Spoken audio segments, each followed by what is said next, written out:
Okay, so this is trade review for August 4th, 2023. Start off with a goal, which is the same one, to take the trades in my system and not similar or not good enough.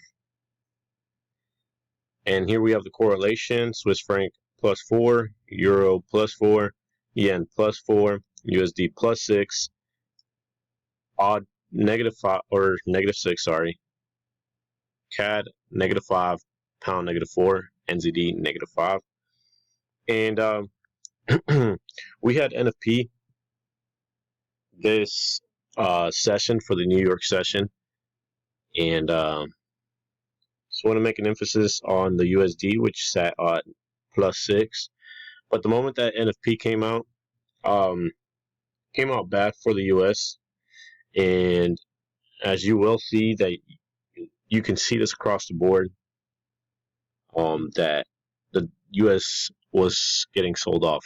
And but before we get into that, I want to introduce a cheese edge.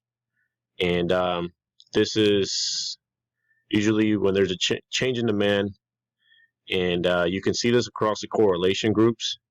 For example, if at the beginning of the session, US dollar in this example is strong at +6, but an important news event such as NFP comes out, and all of a sudden you see the USD getting weak across the board, this can be seen as aggressive selling off of the dollar, break of sessions, breaks of highs or lows, and this can be yesterday's, or multiple days, and we have high volume activity. So to execute this, we use the 1 hour, excuse me, the 15-minute for higher time frame, 5-minute as our trading time frame, where we will fulfill the orders, where we would see the primary and secondary. So this is where we would get a refresh. And so we use a 3-minute as a position to execute. This is where we would see the FOMO, the stop hunt, which we also know it as the dash of evil. So let's take a look at Euro USD. NFP came out, and NFP came out breaking the sessions highs and lows, or the session highs. So we had Asia, and then we have London around this area, and you can clearly see it just broke. And not only did it break sessions, but it broke yesterday's highs, and broke out with volume. And you can clearly see this across the board, and correlation, where it just wasn't Euro USD, it was all USD. And I'll show you guys the correlation sister pairs, where you'll be able to see much clearer. So in the 15-minute, you can clearly see this is the first leg, and so what we did, we traded the second leg.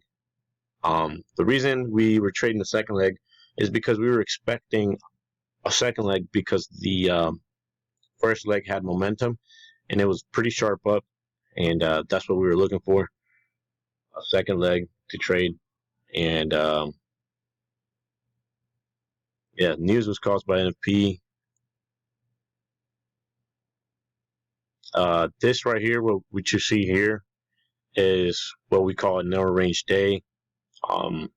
Usually there's no activity during that day, and it just ranges all day until it's broken by a news event. Some people know it as 3-day cycle, where in this case you can see that it just sells off, accumulates, and it just completely turns around. But we don't really focus on that. We just focus on the breaks of highs, lows, and for this cheese trade, for this cheese edge. So quick look at the sister pairs, which is Euro USD, Australian dollar, and you can clearly see they're all pointing up.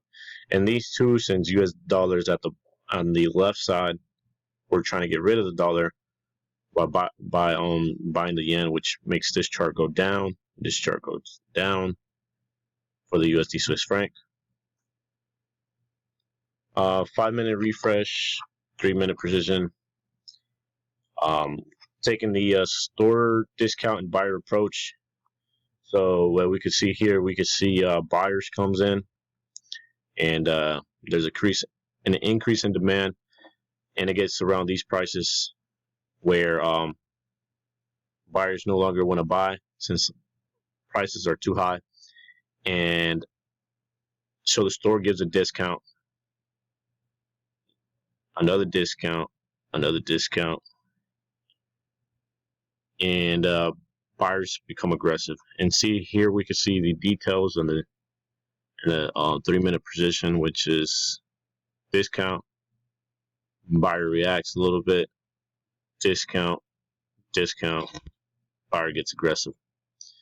And we can clearly see the range here, which is from here to here, and where the FOMO happens.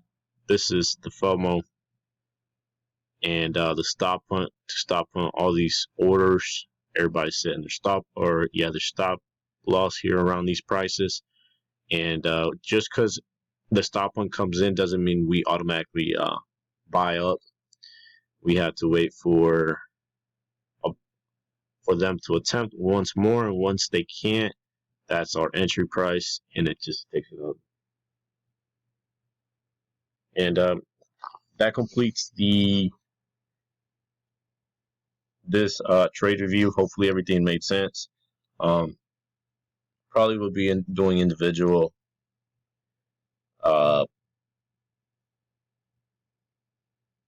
videos on concepts, and go a little bit more into these edges so that we can get the best out of them.